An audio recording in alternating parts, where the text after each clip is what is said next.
Okay, this video is The Story of Philosophy. It's a book review based on this book by Will Durant. On this page here, I just got a bunch of history books that if you're interested in learning history, the best one is Arthur Herman's The Cave in the Light. It's by far the best. It's available in audiobook, paperback. It's great. It's a masterpiece.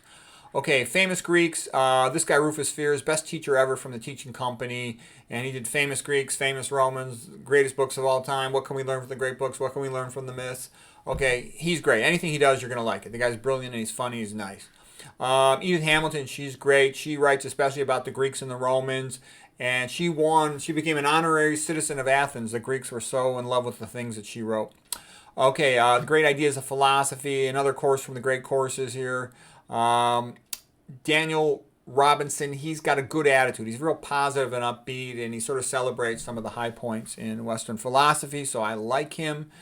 From Dawn to Decadence by Jacques Berzon. A little bit awkward at times, but also kind of brilliant, so that was a good book. That's especially the history of the last 500 years. And now we come to Will Durant's book, The Story of Philosophy. Will Durant was an American. He initially, his parents were sort of French-Canadian Catholics. He initially studied for the priesthood, then decided not to go down that path. He's a very hard-working guy. I think his heart's in the right place. I think he's a little bit of a lightweight. He spends way too much time on crappy philosophers, not enough on the great philosophers. But it's a decent history, okay? And then here's just another one of the famous histories. Bertrand Russell's A History of Western Philosophy, and this is the worst one. Bertrand Russell, even though he was a brilliant guy, he's sort of a pain in the ass. He's sort of grouchy and cynical, and he's an atheist, and he just sort of ruins the book, okay? But I say this because I've read tons of history and tons of philosophy, and for a person who wants to start studying, all these books are in order from best to worst. And these are like a lot of the most famous philosophy history books. If you're curious about that. Oops, I got to get to the next slide here. How do I get to the next slide? Try this one. All right. Oops, shoot, that's not it. Ooh, sorry, I'm having a hard time getting to the next slide. There we go. All right, so actually the first... I just skipped by all the authors here. I meant to say... Anyways, we'll start with Spinoza. Spinoza was a Portuguese philosopher who lived in Amsterdam. He got excommunicated for atheism, and he was kind of a lonely guy. And you're going to see lots of these philosophers are lonely guys.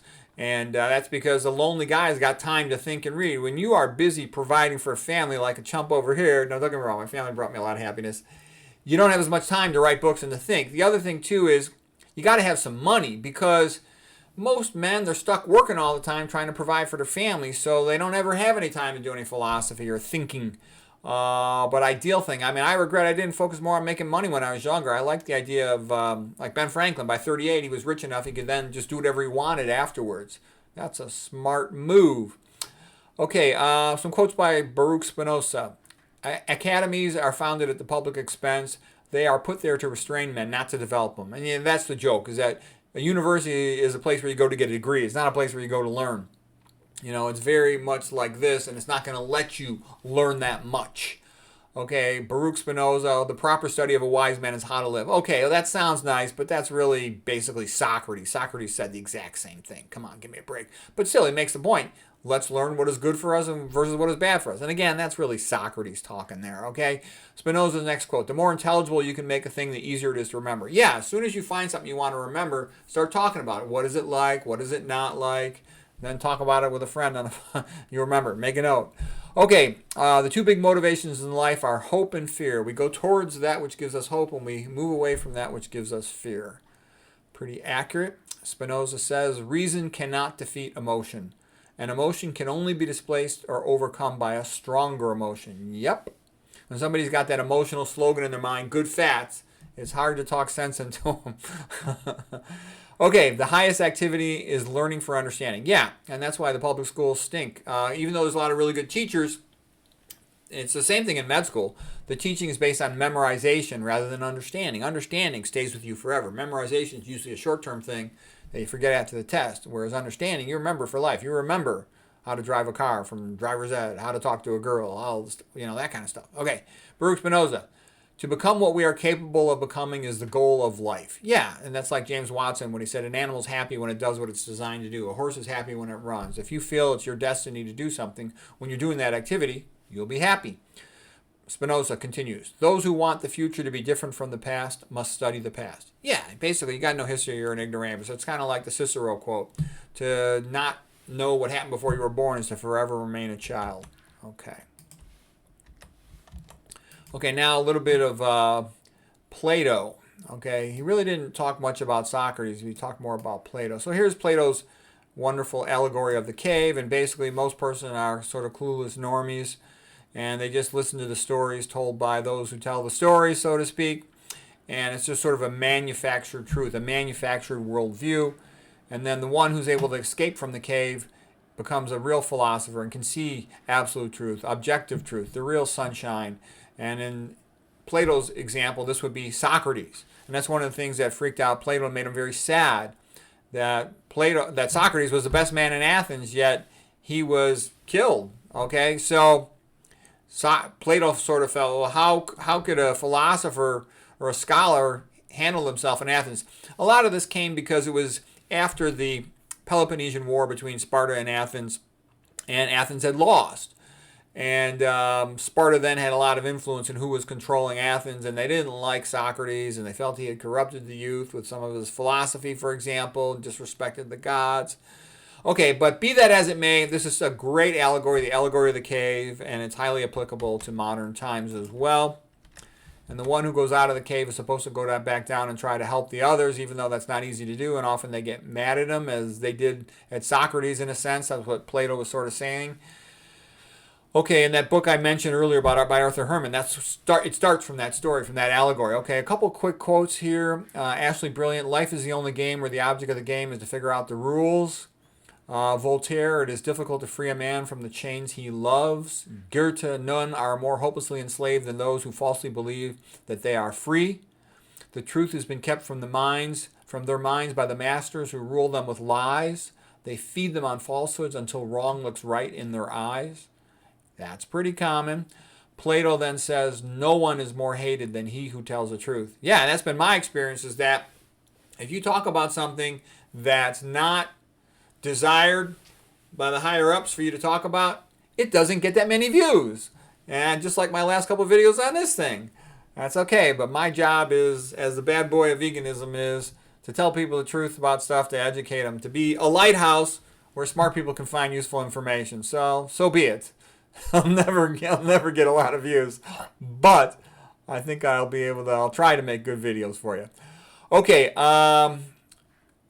this is another one quote here now. Truth is only for the small minority who are trained in the dialectic, ready and willing to climb out of the cave. And so that's Plato speaking, and this was described in Arthur Herman's book.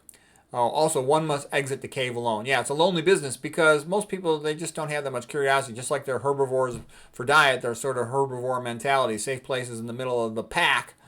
Not that curious, okay?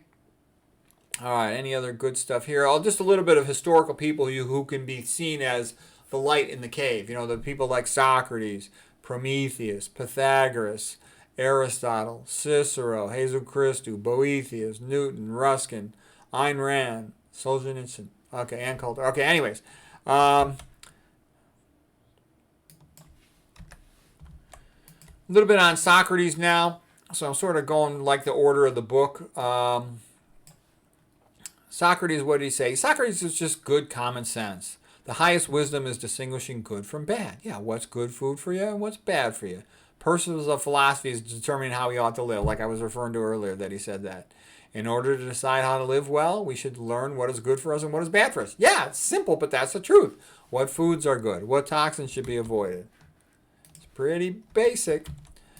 Okay, Socrates, marry or marry not. In either case, you will regret it. If you get a good wife, you'll be happy. If you get a bad one, you'll become a philosopher. I like the line by Rodney Dangerfield. He says, what's the difference between marrying in an arranged marriage versus marrying for love? He says, you can spend the rest of your life blaming your parents instead of yourself.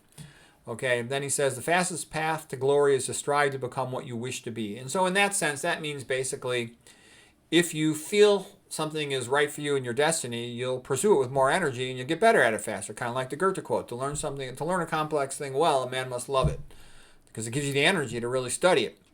To do good to others benefits our souls. Yeah, it's like that's a little bit of almost like predicting Jesus Christu there. This idea of being kind to others also enriches us. And, a little bit like the golden rule. The variation of the golden rule is not so much treat others as you would want to be treated, but it's rather treat others as they want to be treated. I think it's an important little tip on the golden rule there.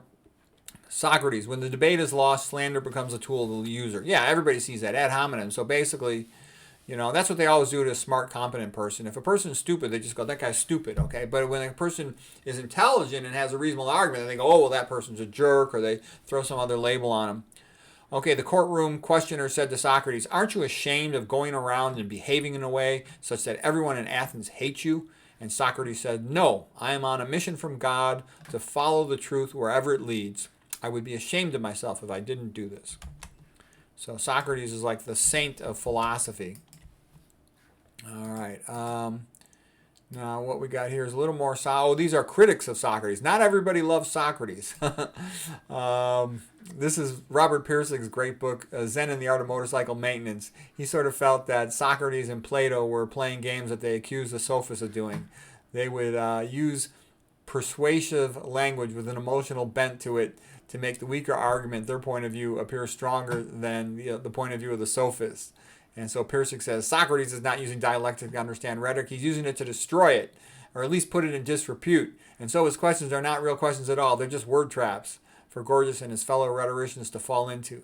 Okay, that's good stuff. That's a great book, Zen and the Art of Motorcycle Maintenance. I really enjoy that. Then there's the whole Walter Fisher paradigm of whoever tells a good story that's more important than the logic. Okay, I'm just showing a couple high points. This is not all from the book itself. I've given previous lectures on all these philosophers, so I just threw my slides together. I'll give you a couple high points from them. I love Plato's writing style. Basically, Plato was a disappointed politician. He was a disappointed playwright. But as a philosopher, he took what he had learned about writing plays and he made a conversational format with the dialogues between Socrates, like the intellectual hero of his writings, with young men that were his students, and it created a very enjoyable format, the dialectic format of conversation, and like writing a play, and it's very enjoyable. Esoteric writing is writing used to mask one's real feelings with insider jokes, and it's understandable only to a select audience. It can be really detailed and difficult to read. So there's some of that in Plato, but then there's also so-called exoteric writing, to speak openly, and that's understandable by the masses, okay? And there's both in the writing, and it's good to have both. Okay, so the Socratic discussion, what I like about it is it lets you have contrasting opinions, and that way you can see, all the different sides of an issue, okay?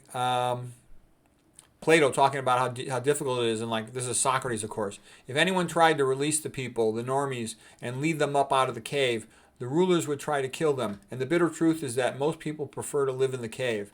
They get upset, even furious, when someone challenges their fondest illusions. Yep, like Voltaire said, it's difficult to free a fool from their chains. Okay, Plato also, he was so sad that Athens had lost to Sparta that he sort of had more respect for Sparta's way of doing things than he should have. And Sparta was kind of collectivist. And so he sort of promoted this collectivist mentality whereby he felt Athens should be run by philosopher kings, and that they should not even know who their children are, and that you should do eugenics for breeding and only breed the best with the best. That works better for animals. Why shouldn't that work better for humans? Okay, Plato's other quotes: the noblest of all studies is the study of what man is and what his life should be and how he should live. Yep, kind of an echo of Socrates, but of course it makes sense. That's exactly what we should study. All right, just like if you're studying medical stuff, you should study what causes disease, but they don't study that in medical school. Okay, Plato: a nation cannot be strong unless it believes in the gods. Yep. All right, Plato: when someone speaks ill of you, live so that no one will believe them. Okay, Plato on students: knowledge which is acquired under compulsion obtains no hold on the mind. Yeah, an aristocratic student who wanted to learn, they would ask Plato to take them as a student. They would want to learn. They're there because they want to be, and that leads to fast learning. Plato was a pretty athletic guy, and here's one thing he said. He who is only an athlete is too crude, too vulgar, too much a savage. He who is a scholar only is too soft, too effeminate. The ideal citizen is the scholar-athlete, the man of thought and the man of action. All right, Plato. All right, Plato then says, the beginning is the most important part of a work. Yeah, so many times you look at a book and the beginning is kind of lame. A good writer makes the beginning one of the best parts. Plato, the people have no understanding and they only repeat what their rulers are pleased to tell them. So yeah, Plato was, you got to remember, his greatest hero in his whole life, the greatest man he'd ever met was Socrates. And then he sees Socrates be destroyed and killed by, the rabble of his society. And that sort of broke his heart. And, it was like PTSD, shock for him. Plato, those who tell the stories rule society. Yep, they shape public opinion. That's why it's a big deal. Plato from the Republic. The first thing we will establish is a censorship of the writers of fiction. And let the censors receive any tale of fiction which is good, but reject the bad ones. And we will desire mothers and nurses to tell their children the authorized versions only. So this is why a lot of people didn't like Plato so much. And me too. I don't like Plato that much. I like Aristotle this much. He's the absolute best. Then Socrates, then Plato. Even though Plato was a genius and his writing, his Republic and whatnot is entertaining, he pushed too hard for this collective stuff. And he says, well, this collectivism stuff is only for the leaders of the society, for the higher up aristocrats like the philosopher kings of the society. And of course, he wants a philosopher to be king because he's a philosopher. And it's a lot like Percy Bysshe Shelley said, poets should rule society. So everybody thinks whatever they do is more important than everything else. That's kind of human nature. He had noticed that in forms of leadership, democracy passes into despotism. When a tyrant first appears, they always declare that they're the protector. Okay. All right, now we're getting to Aristotle. And Aristotle's the best. Ayn Rand loves him, and rightfully so. She says, everything that makes us civilized human beings, every rational value that we possess, is the result of Aristotle's influence. Aristotle may be regarded as the cultural barometer of Western history. Whenever his influence dominated the scene, it paved the way for one of history's brilliant eras. Whenever it fell, so did mankind. So examples of that would be Aristotle, his inspiration of Aquinas and the syncretism, whereby ideas of Christianity were combined with Aristotelianism. That's what opened up the mind of Italy and Europe that brought in the Renaissance. Okay, it was a wonderful age. And Ayn Rand had also said that Aristotle is like Atlas, who held the whole world on his shoulders. He is sort of like the greatest genius of all time that gave mankind a sense of what was possible for them, how they could learn and know. Plato was also in awe of Aristotle's intelligence. He said Aristotle is intelligence personified. Aristotle had this giant library, like bigger than anyone else in the world at that time, and he did a lot of things that were unique and new to the world. He classified all the known information of the world at that time, sort of like making his own version of the encyclopedia. And it would include rhetoric, logic, biology, philosophy, etc., literature. And it has been said that what the Bible was to theology, Aristotle was that to philosophy and other topics. Okay, Aristotle, just some basic quotes by him. All men by nature desire to know. To facilitate rational thought, we must learn to control our emotions. The first step to an intelligent conversation is to remove our emotions. We must study excellence to help us be excellent. Okay? Yeah, nowadays you hear only excellence in a bogus way. You should hear the word meritocracy. If you have a sport and you want your team to win, you pick the best athletes. You should do the same if you want the best scholars to give you the best achievement or the best scientists. That's what you want. But you also need ethics too, so that they tell the truth. Okay, Aristotle. The highest activity of man is the pursuit of the truth.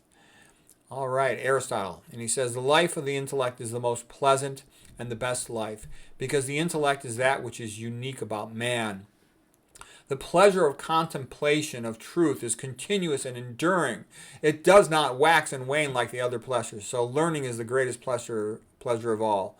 And he says, of all men, the philosopher is the most godlike. Therefore, philosophers are the best men, because learning is the thing that is most like the gods, that capacity of us compared to the other humans. All right, Aristotle. All learning begins with imitation. All right. That which we learn by doing. One learns to play the harp by playing the harp. Intelligence is more than the knowledge of a task. Intelligence is also the ability to perform the task. A shipbuilder builds ships. The proof that you know something is that you could teach it. There's only one way to avoid criticism: to do nothing, say nothing, and be nothing. Courage is the first of human qualities because it is the quality which guarantees the others. The high-minded man must care more for the truth than for what other people think. When we think, we speculate in pictures. You know, your dog can think. It doesn't have any words, so we probably think the same way, and then later we secondarily articulate it into words. Okay. There are no prudent young people. Prudence is concerned with specifics as well as universals. Specifics become known from experience, but young people lack experience. Okay, so that's one thing. The old man knows more than the young guy, but the young guy's got higher testosterone. He's stronger. Okay, so that's why if you got teenage son, they walk around the kitchen thinking they're all powerful. Okay, the family is the association established by nature for the supply of man's everyday needs. Okay, I think that's a good quote. Basically, it's a family that brings happiness to people, and how a person satisfies their needs. Education is the best provision for old age. Yeah, you not only get protection from the so-called cognitive reserve theory, it also gives you something to do, to enjoy reading, okay? It's cheap to just sit in a room and read. I am quite happy to just have a book and read, okay? I don't need all the fancy things that my family needs to keep me working, so I have to give them money. All right, the intellect is the most divine thing about us. To strive and improve the intellect is the most noble thing that we can do. The philosopher who strives to optimize the intellect does a great thing and is as close to the divine as possible. What a great attitude. So there it is. The smartest man in all of Greece puts the emphasis on learning. And actually, he was a Macedonian, and the Athenians actually kind of resented him. And he was friends with Alexander the Great. And when Alexander the Great died in 323 BC, he sort of got chased out of Athens. Okay, Aristotle, if you would understand anything, observe its beginning and its development. See how it is made. The greatest thing is to be a master of metaphor. It is the mark of genius to make good metaphors. It is the one thing that cannot be learned from others, because to be good with metaphors indicates a deep understanding of the likeness of things. Ordinary words convey only that which we already know. It is from metaphor that we can best get hold of something new. Yeah, the metaphor is really powerful.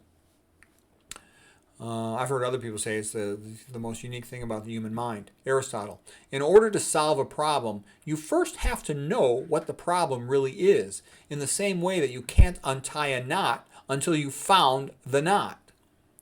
It is the mark of an educated mind to be able to entertain a thought without accepting it. Yeah, a lot of people, you can't discuss anything with them because they take it so personal that, you're talking about obesity, they think you're calling them fat, and so the conversation ends right there rather than going through all the things that cause obesity so they can learn how to avoid them. Teaching is the highest form of understanding, says Aristotle. Okay, and then here's a quote I love from Aristotle, is that poetry, which he means also stories and literature, is more worthy of serious attention than is history. History treats particular facts. Poetry is concerned with universal truth. History only tells us what has been. Poetry tells us how things ought to be. Yeah, it inspires a man. Oops, I turned myself upside down. How did I do that? There we go. All right, and Ayn Rand had pointed out that quote. That's where I learned it from her when I was reading her about him. And that's true. It gives a person an intellectual lifeline of what to aspire to. Okay? The best communities are formed where the middle class is the largest group. Where there is no middle class and the poor greatly exceed in number, troubles arise and the country soon comes to an end. Oh, gee, that's great that we have more people in poverty now than ever before. Okay, Aristotle continues. The tyrant, in order to hold on to his power, suppresses every superiority, does away with good men, forbids education and light, controls every movement of the citizens, and keeps them under perpetual servitude. Aristotle says he wants them to grow accustomed to baseness and cowardice. He has spies everywhere to listen to what is said in meetings, and he spreads dissension and calumny among the citizens and impoverishes them, and is obliged to stir up conflicts to keep his subjects occupied and impose on them a permanent need of a demagogue. And that's Aristotle. So what a genius that guy was. He figured out all these things so long ago. All right, I won't go into this much, but this is just Aristotle on how you give a good speech. Logos, ethos, telos, pathos, and kairos. All right. So if you want, you can read it there. I've talked about that in previous lectures. Okay, now Voltaire. And so Voltaire, I really think he was quite funny, and he was entertaining, and he was a great writer, but he's also kind of a jerk. He's part of the philosophers, the atheists who sort of destroyed religion and tradition in France. Will Durant just loves him. He says that Voltaire was the most brilliant writer who ever lived. Things came to him dull and he made them radiant. Things came to him obscure and he made them clear. Okay, there are some funny things Voltaire says. He says, all that love ever brought me was 20 kicks in the ass, okay, from his book Candide. One should always aim at being interesting rather than exact. Exaggeration is the inseparable companion of greatness. My motto is to the point. All styles of writing are good except the boring kind. It is not enough to see and to know the beauty of a work. We must feel it and be affected by it. Woe to the author determined to teach. The best way to be boring is to leave nothing out. The secret of being a bore is to tell everything. So Voltaire was a great writer, and he wrote some famous plays, and he wrote lots of letters, and he's a very clever fellow. I do not agree with the words that you say, but I will defend to the death your right to say them. The right to free speech is more important than the content of speech. So all that is good. He did do some good things. And it's hard not to like him on the one hand, but on the other hand, man, was he a troublemaker. And he helped to destroy France. Okay, it was Voltaire's behavior and his thoughts and ideas, conjoined with Rousseau that led to the French Revolution, 1789, and the disaster of what happened to France. Great men have been formed either before academies or independent of them. Love truth but pardon error. It is better to risk saving a guilty man than to risk condemning an innocent one. Our species is so made and so wretched that those who walk on the well-trodden path always throw stones at those who are showing a new road. The true character of liberty is independence maintained by force. Great men have it is dangerous to be right when the established are wrong. Yes. To announce truth is an infallible method for being persecuted. Uh-oh. That's what I'm doing. Uh-oh. I'm very fond of the truth, but I'm not at all fond of martyrdom. Yeah, I agree with that one. To learn who rules you, simply find out who you are not allowed to criticize. Voltaire. To succeed in chaining the multitude, you must seem to wear the same fetters. Voltaire continues, those who can make you believe absurdities can make you commit atrocities. Yeah, that's what's done to all the stupid people, is they get them to believe absurdities and then they behave very badly and they actually think their behavior is good, but it's evil. Okay, cultivate your own garden. That comes from the ending of Candide. Basically, just do the best you can with the people around you, to be good and be nice and make things better for you, and hopefully it'll ripple outward and everyone's better off. The more often a stupidity is repeated, the more it gets the appearance of wisdom. Common sense is not so common. Skepticism is the foundation of all wisdom. Yeah, you shouldn't believe stuff you hear. A lot of people, they believe anything they hear from a so-called expert or a regulatory agency. Most regulatory agencies are all fake. They're all paid off. Okay, perfect is the enemy of good. Yep, that's an important one for surgeons to know, for anyone to know. Think how difficult it is to change yourself, and you will realize how much more difficult it is to change someone else. The only reward to be expected from literature is contempt if one fails and hatred if one succeeds. Yeah, being a writer can be overrated, but it's also fun. The art of medicine consists of amusing the patient while nature cures the disease. Yep. Okay, who is the greatest man? Caesar, Alexander, or Cromwell? No, it was Newton, for he masters our minds by the force of truth, and is that to which we owe him reverence, not by those who enslave us with violence. Okay. Oh, yeah. And by the way, Cromwell's the biggest jerk. I'm part Irish, man. Anybody who's Irish don't like Cromwell. Okay. I have a little bit of a love-hate relationship with Voltaire. Like I said, he did a lot of good things, but he destroyed France. Okay. Here's what Will Durant had to say about religion. The philosophers don't need religion, but the average man wants it. Religion tells him that his life is meaningful. The atheism of the philosophers leads to despair for the average man. Okay. How's the average poor guy going to feel? He's out scratching the dirt every day trying to grow some food. And he's told that there is no God and that he's basically just, going to work like a farm animal owned by his ruler. Okay. By the way, Mozart, the great pianist composer, he hated Voltaire. Here's what Mozart said about Voltaire when Voltaire died: "That ungodly villain Voltaire has died miserably, just like a beast. That is his reward." Yeah, and okay, Voltaire wised up a little bit when he was much older, like around 80 years of age. He said, a philosopher can live without heaven and hell, but most people are not philosophers. If God did not exist, we would have to invent him. I want my doctor and my tailor to believe in God so they don't rob me. The people are most empowered by education. Yep, that's true. That's why the education system is so bad. They don't want people educated. All right, now we come to Schopenhauer. We're most of the way done here, but I'm sort of giving you some highlights of the philosophers included in the book. There's tons of great philosophers that weren't included in the book, but he did include a couple great ones. Schopenhauer is another crazy genius. He never married, never had any children. He's kind of sad, grouchy, and lonely. But the guy was a great genius. And he was helpful to me for learning how to write better. And in a sense, he was a more logical, thought out, explained version of Soren Kierkegaard. Okay, well, first of all, here's a quote by Arthur Schopenhauer: "The apex of life is reproduction, having children, and then raising those young children. It's all downhill after that." Religion is the metaphysics for the masses. And I think that's a good point, too. Regular people, they're not going to read a book. They're not going to figure all this stuff out and develop their own, philosophy. They need a societal system that they can work with that's already established for them.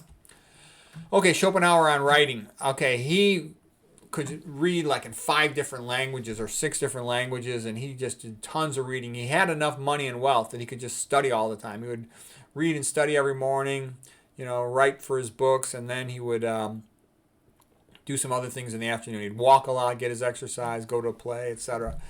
Okay, a happy life is impossible. The highest a man can achieve is a heroic life. And I think that's a great quote. Basically, you get busy doing whatever is the right thing for you to be doing, and you're going to be a lot happier. It is only in old age that intellectual men attain their sublime expression. Yeah, it takes a long time to have good judgment. Okay, I didn't realize that conventional medicine was mostly fake until, I was in my mid-30s, okay, my late 30s. And then it took me a long time to figure out what was real. And that happens, I think, all doctors, if they ever wake up and start to figure things out. Of all the intellectual faculties, judgment is the last to mature. Yeah, that's why a lot of these old guys, take a look at the great nutrition doctors: McDougall, Esselstyn, T. Colin Campbell, Doug Lisle. They're all old guys, okay? They're not young people. No young person. Young people think nutrition's a joke. When you're 20 years old and you're all strong and muscular, you think, all this stuff about vegan diet. Who needs that? Okay, Schopenhauer. Schopenhauer was great on learning how to write. There's a great book I read all about Schopenhauer's philosophy of art and literature. It was a masterpiece of a book. Okay, a man who has not enough originality to think out a new title for a book will be much less capable of giving it new contents. True brevity consists in saying only that which is worth saying, while avoiding all that everyone else can think of for themselves. Okay, yeah, he's magnificent on the subject of how does a man structure himself to focus on doing something that is truly great. Not just BS, not just clickbait, but something that is excellent. And so I really found that really helpful, and I really like that in him. That's why I think he's a great philosopher. The great writer writes the quintessence only, nothing that the reader would think of for themselves. To use many words, to communicate few thoughts, is the unmistakable sign of mediocrity. To gather much thought into a few words, that is what stamps the man of genius. That's why whenever I write, I always try to make it as concise as possible. Like if I send an email, I want it as concise as possible. Because I'm trying to, in my mind's eye, do what Schopenhauer said, and I think he's right.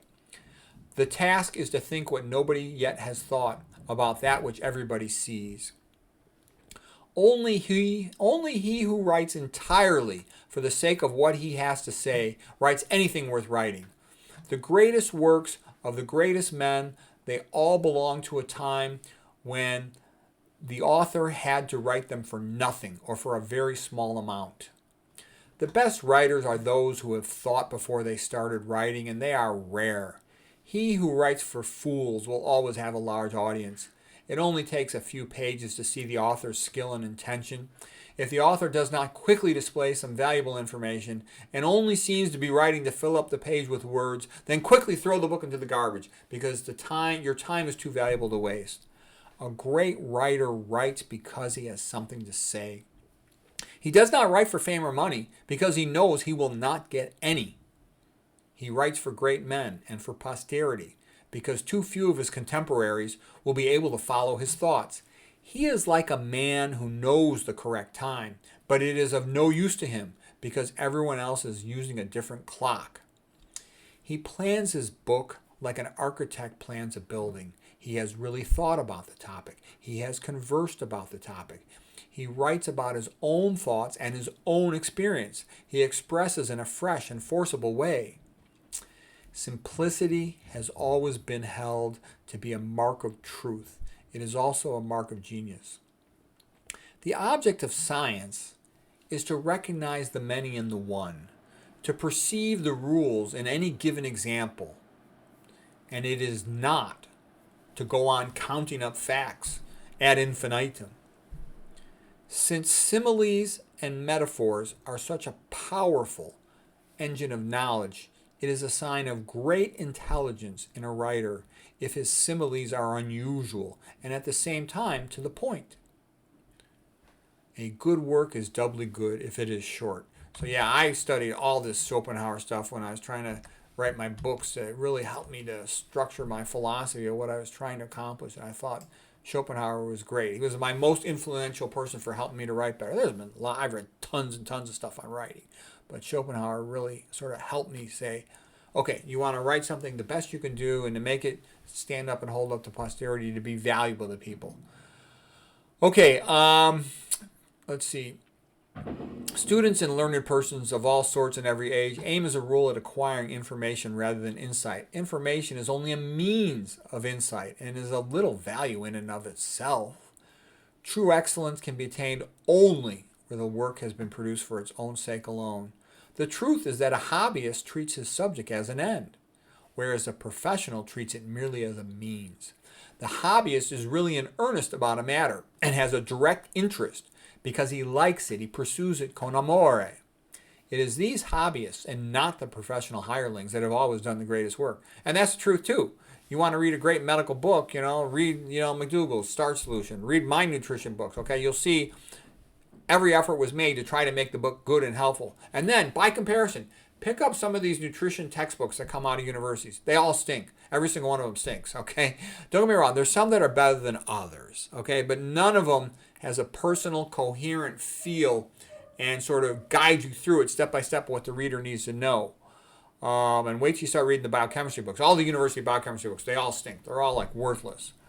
They're just designed to help somebody eventually learn how to sell drugs. They don't teach you what you want to know. The intellectual attainments of a man who thinks for himself, they resemble a fine painting where the light and shade are correct, the tones sustained, the color perfectly harmonized. It is true to life. On the other hand, the work of an intellectual, the attainments of a mere man of learning, like a college professor, they're like a large palette full of all sorts of colors, which are at best, systematically arranged, but they're devoid of harmony, connection, or meaning. To think with one's own head is to aim at developing a coherent whole, a system, even though it is not strictly a complete one, or not yet. The really scientific thinker, although he has need of much knowledge, and so he must read a great deal, his mind is strong enough to master it all and to assimilate it and incorporate it with his own system of thoughts and to make it fit with the organic unity of insight, of his insight, which is, although vast, is always growing. The thinker stands in the same relation to the book philosopher as an eyewitness does to the historian. He speaks from direct knowledge of his own. The thinker is like the man who has traveled to another place and lived there for some time, whereas the book scholar is one who has only read travel guides about it. The man who thinks for himself can easily be distinguished from the book philosopher by the way he talks, by his marked earnestness and the originality, directness, and personal conviction that stamp all of his thoughts and his expressions. The book philosopher lets it be seen that everything he has is secondhand. The works of all truly capable minds are distinguished by a character of decision and definiteness, which means they are clear. A truly capable mind knows exactly what it wants to express. The characteristic sign of a mind of the highest order is that it always judges at first hand. Okay, so that's great advice for a writer. It's fantastic. It's about as well expressed as writing ever was about how to write. Okay, so here's more of Arthur Schopenhauer. I'm not going to go into all of it to make this video too long. If you want, you can watch my other video on Schopenhauer, but he was a great genius for advice on how to writing.